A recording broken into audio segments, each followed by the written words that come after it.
Iguanodon was named in 1825, making it only the second formally named dinosaur.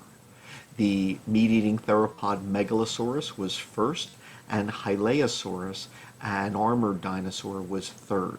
It was based on these three fossils that in 1842 Sir Richard Owen proposed the group Dinosauria to be a large group of reptiles which was now extinct. So Iguanodon was one of the founding members of the group Dinosauria. The first specimens were found either in 1820 or 1822 by Gideon Mantell, who also discovered the third dinosaur, Hylaeosaurus, or his wife, Mary Ann Mantell. There's discrepancy in the accounts, and this is significant only in that in the 1820s, women were largely absent from scientific investigations given a number of societal barriers. And so it's significant then that the second dinosaur was perhaps discovered by a woman in the 1820s.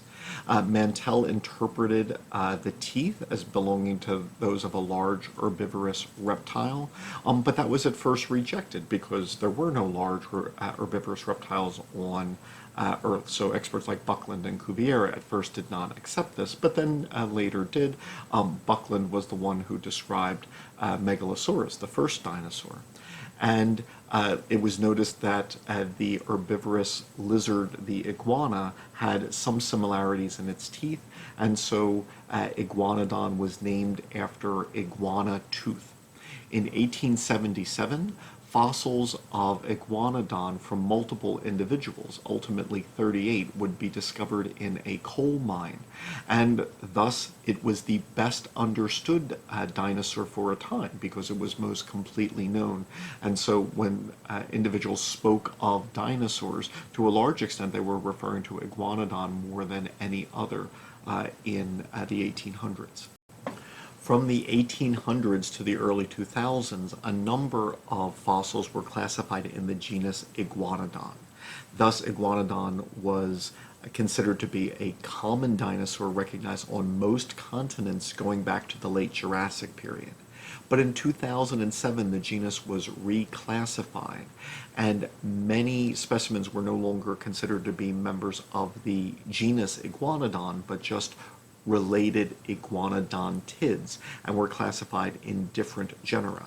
So, for example, this species, Iguanodon atherfieldensis, named after a site where it was found, is now recognized as Mantellosaurus atherfieldensis.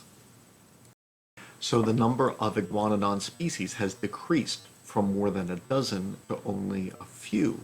The best known and represented species, Iguanodon bernisartensis, lived only in Europe during the early Cretaceous period from 126 to 122 million years ago.